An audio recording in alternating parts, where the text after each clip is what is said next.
Apa hukumnya kurban dengan kuda? Apa hukumnya kurban dengan kelinci? Maka disebut hewan musinnah karena giginya tanggal, powel. Namun ciri powel ini sifatnya ciri dominan. Yang utama waktu. Sehingga selagi sapi itu sudah usia musinnah, walaupun belum powel, boleh kurban. Dia masih punya mata, dia bisa makan, tapi satu matanya. Cuman orangnya nggak tahu kalau ini buta sebelah. Boleh nggak dipakai korban? Bismillahirrahmanirrahim.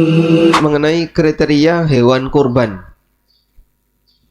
Dalam memilih hewan kurban, ada 3 kriteria utama yang menjadi faktor keabsahan. Pertama berkaitan dengan jenis, kedua usia, dan yang ketiga kondisi bebas cacat. Kita akan bahas untuk yang jenis dulu. Seperti yang kita tahu bahwa jenis hewan kurban itu disebut dalam Al-Quran dengan bahimatul an'am. Sebutannya adalah bahimatul an'am. Liyashhadu manafi'a lahum wa yadhkuru ismallahi fi ayyamin ma'lumat. Agar mereka menyaksikan berbagai manfaat bagi mereka dan supaya mereka menyebut nama Allah fi ayyamin ma'lumat, di hari-hari yang tertentu.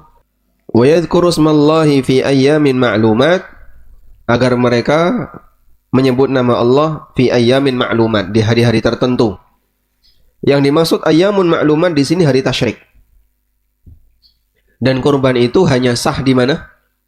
Di hari tasyrik.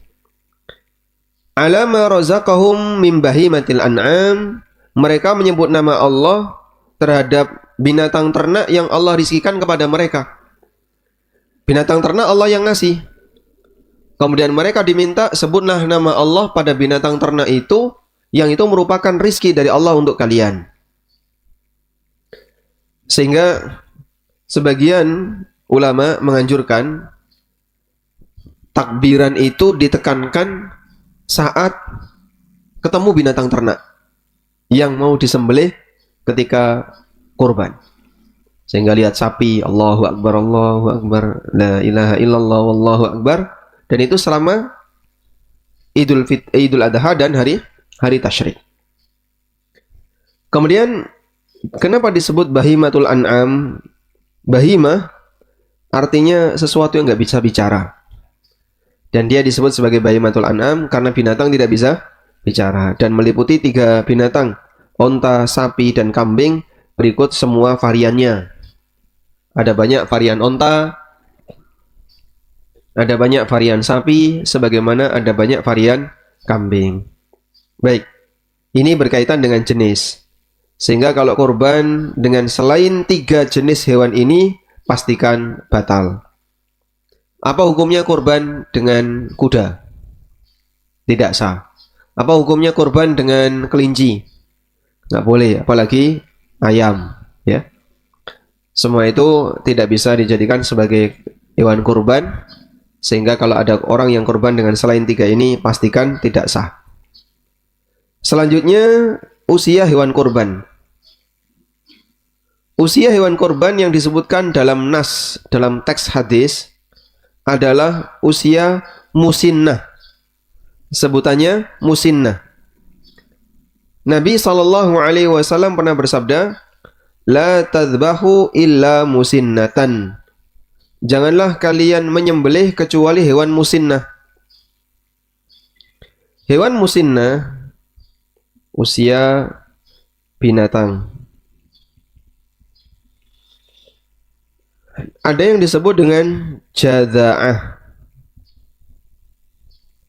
Ada yang disebut dengan musinnah. Jadza'ah ini adiknya musinnah. Adiknya musinnah namanya jadza'ah. Nah, untuk hewan musinnah, kenapa disebut musinnah? Dari kata sinun. Artinya apa sinun? Gigi. Maka disebut hewan musinnah karena giginya tanggal, powel. Namun ciri powel ini sifatnya ciri dominan. Yang utama waktu. Sehingga selagi sapi itu sudah usia musinnah sesuai waktu, walaupun belum poel, boleh korban. Maka tidak perlu ditetel untune, nggih. Karena sebagian di antara penjual sapi itu ditetel untune. Kok durung poel digerayangi durung poel, tetel. Nah, itu kedoliman. Dan nanti jadi cacat malahnya. Sehingga tidak boleh seperti itu. Baik, kita akan lihat ini. Berapa usia musinnah? Kata beliau, la tadbahu illa musinnatan illa ayyasura alaikum fatadbahu jada'atan minad dha'ni. Kecuali kalau kalian mengalami kesulitan menemukan musinnah, maka silahkan kalian sembelih hewan jada'ah. Tapi yang jenisnya do'an. Do'an itu kambing gembel, domba. Do'an artinya domba. Baik. Sekarang kita akan lihat hewan musinnah itu berapa sih usianya? Hewan musinnah. Nah, hewan musinnah ini beda-beda, Pak. Kalau kambing musinnah itu ada yang mengatakan sudah genap 1 tahun. Ada pendapat lain yang mengatakan 2 tahun. Jadi ada beda pendapat. Nah, yang dipakai di Indonesia itu ini 1 tahun. Pokoknya kambing kalau sudah 1 tahun boleh dipakai kurban. Berarti adiknya yaitu jada'ah domba. Jika kita pakai pendapat 1 tahun, maka jada'ah domba adalah 6 bulan. Itu boleh dipakai kurban. Kalau tidak menemukan hewan musinnah, maka boleh jada'ah domba. Nah, jada'ah domba itu usianya 6 bulan. Murah dong, Pak. Ya murah.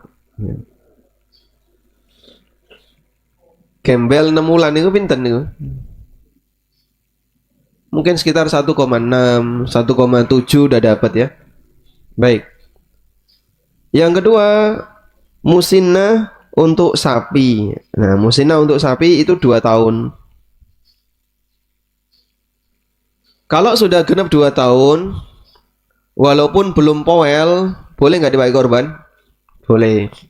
Yang jadi acuan itu waktu. Maka di sini menuntut apa? Kejujuran pemilik. Nah, ini kata kuncinya. Kejujuran pemilik dan penjual. Sehingga kalau Anda mau beli sapi, pastikan wis umur 2 tahun durung. Apakah sudah umur 2 tahun atau belum? Itu kata kuncinya. Nah, taunya kita dari mana, Pak? Ya itu, makanya saya ngerawati. Yang ngerawati yang tahu, yang pemiliknya yang tahu. Sehingga kalau dia belum genap usia 2 tahun, kok dijual untuk korban, itu pelanggaran. Dan nanti yang bersangkutan akan mempertanggungjawabkan di akhirat karena dia telah membohongi dan tidak amanah dalam pelaksanaan kurban. Selanjutnya untuk onta, musinnahnya 5 tahun. Lebih panjang ya. Dan di tempat kita mungkin tidak ada onta. Makanya secara umum karena musinnahnya 5 tahun, ngerawati lebih lama sehingga biayanya lebih mahal. Baik. Sampai di sini insyaallah dipahami ya. Maka tidak perlu lagi debat masalah poel, Pak ini durung tong poel dan seterusnya. Pastikan saja sudah 2 tahun atau belum? Sudah bisa dipakai. Andaikan ada sapi yang lahir bulan Muharram, nah pas Dzulhijjah, Pak ini 2 tahun kurang saulan. Ya sudah, berarti Anda rawat lagi setahun lagi, Dzulhijjah tahun depan baru bisa dipakai untuk kurban. Selanjutnya berkaitan dengan masalah cacat hewan kurban. Kita akan jelaskan dulu berkaitan dengan cacat yang menyebabkan tidak sah. Cacat yang menyebabkan tidak sah disebutkan oleh Nabi SAW dalam satu hadis. Beliau mengatakan, arba'atun la yajziyanna fil adahi. ada 4 cacat yang menyebabkan tidak sah dipakai korban. Wa asyara biyadihi, dan Nabi SAW berisyarat dengan tangannya. Jadi saat nyebut itu sambil tangannya beliau begini ya. Menunjukkan angka 4, jarinya angka 4. Lalu beliau jelaskan, al-aura al-bayyin auruha, buta sebelah yang jelas butanya. Kalau buta dua-duanya Pak, wah lebih parah. Buta satu aja nggak boleh, apalagi dua-duanya. Wal maridatul bayyinu maraduha, yang sakit yang jelas-jelas sakitnya. Wal arja al bayyin dhal'uha, yang pincang jelas pincangnya. Wal kasiratul lati la tunqa, dan yang sangat kurus sehingga seperti tidak punya sumsum ya, bayangannya. Artinya hewan yang sangat kurus. Kalau ada 4 ini atau yang lebih parah dari 4 ini, maka tidak sah dipakai kurban. Tanya. Nah, 4 ini itu acuannya siapa? Acuannya orang yang berkorban ataukah hewan kurbannya? Kalau acuannya hewan kurbannya, maka kita nggak tahu informasinya. Misalnya ya, ada kambing. Sebenarnya menurut kambing ini buta sebelah. Tapi orangnya nggak tahu karena matanya misalnya masih sempurna gitu. Cuman saraf di dalamnya putus. Bola matanya, fisik matanya utuh. Tapi kambingnya nggak pernah bilang. Bahimatul an'am. Ra iso ngomong tadi lho, Pak. Lah kowe ora ngomong nek kowe iki buta sebelah, nek ngono ra tak beleh ngene. Nah, sampean ra takon. Nggih. Sehingga kambing itu ketika berjalan dia mungkin masih bisa jalan normal, masih punya mata ya. Dia masih punya mata, dia bisa makan, tapi satu matanya. Cuman orangnya nggak tahu kalau ini buta sebelah. Boleh nggak dipakai korban? Hah? Boleh nggak dipakai korban? Nggak tahu. A boleh, B tidak boleh, C tidak tahu. Yang mana? Boleh. Kenapa? Karena standarnya tentu saja manusia. Hukum itu berkaitan dengan manusia, bukan berkaitan dengan hewan. Nah, sepanjang kita tidak tahu, maka kita boleh memanfaatkannya untuk korban. Maka Nabi SAW di sini mengatakan al-bayyin, yang jelas. Yang jelas bagi siapa? Bagi manusia. Sehingga andekan kambing itu buta, tapi kita nggak tahu, Pak, saya lihat matanya sehat dan dia bisa berjalan normal, makan juga bisa milih dengan menggunakan satu mata. Sementara kan kita nggak tahu ini yang buta yang mana, kita nggak tahu, sama sekali nggak tahu, sehingga bayangan kita ini sehat, maka insya Allah sah dipakai korban. Nah, cara ngecek buta atau tidak gimana caranya? Nah, dicolok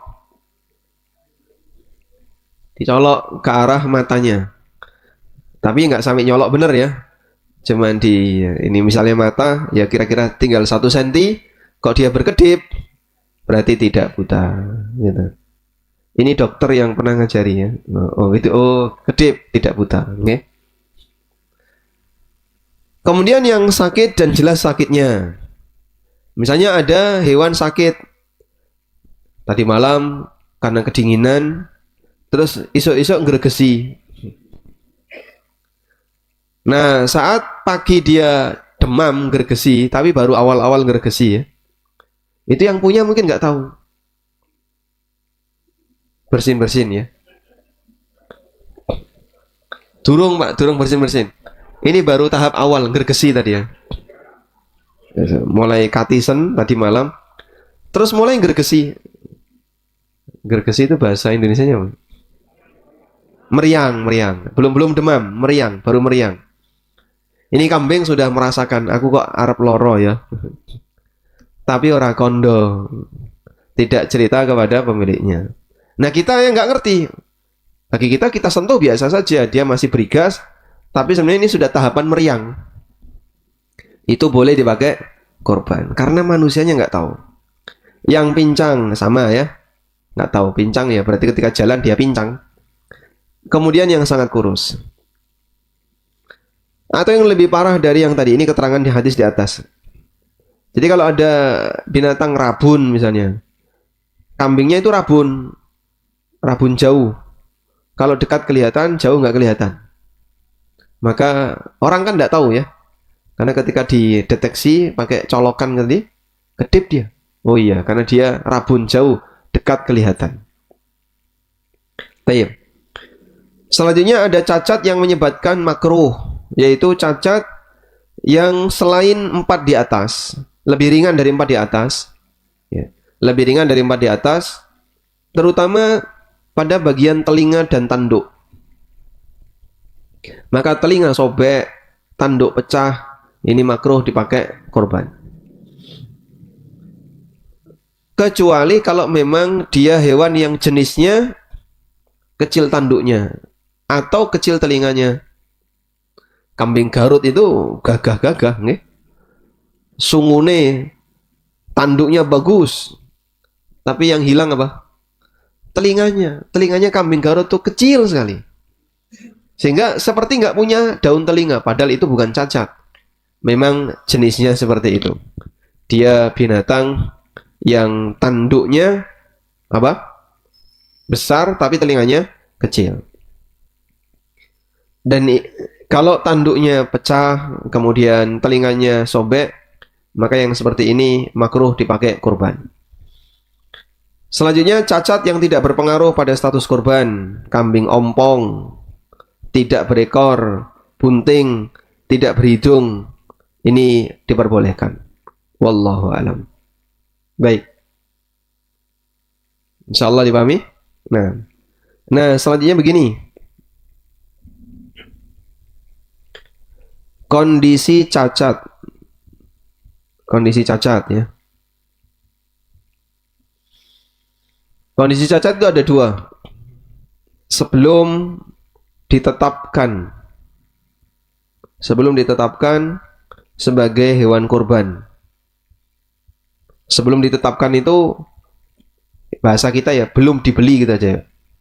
Belum dibeli. Cacat itu sudah ada sebelum kita beli hewan itu.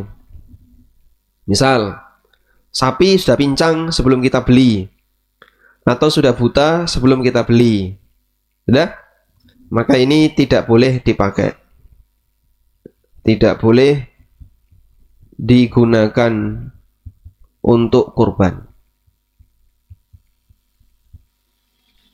Yang kedua, setelah ditetapkan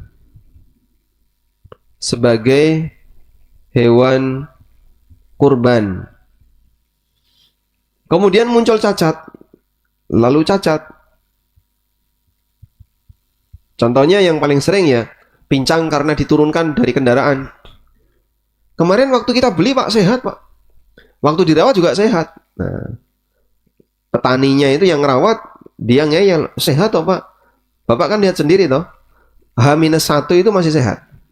Nah, saat dia dinaikkan ke truk, begitu turun, pincang, kesleo, atau apapun sebabnya.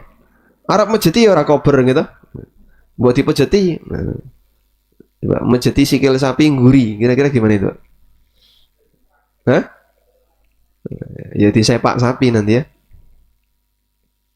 Nah, setelah ditetapkan sebagai hewan kurban lalu cacat karena kecelakaan.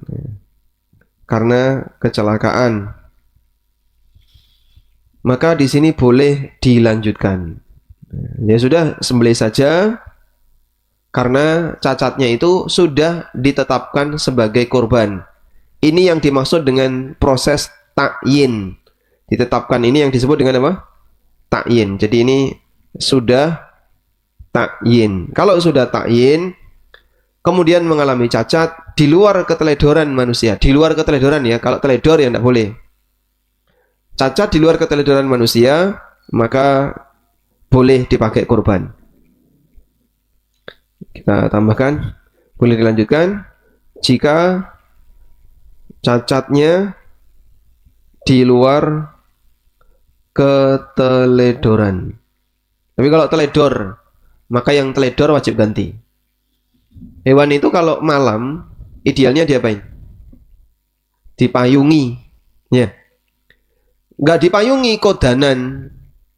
Nah itu teledor. Teledor itu batasannya apa sih Pak?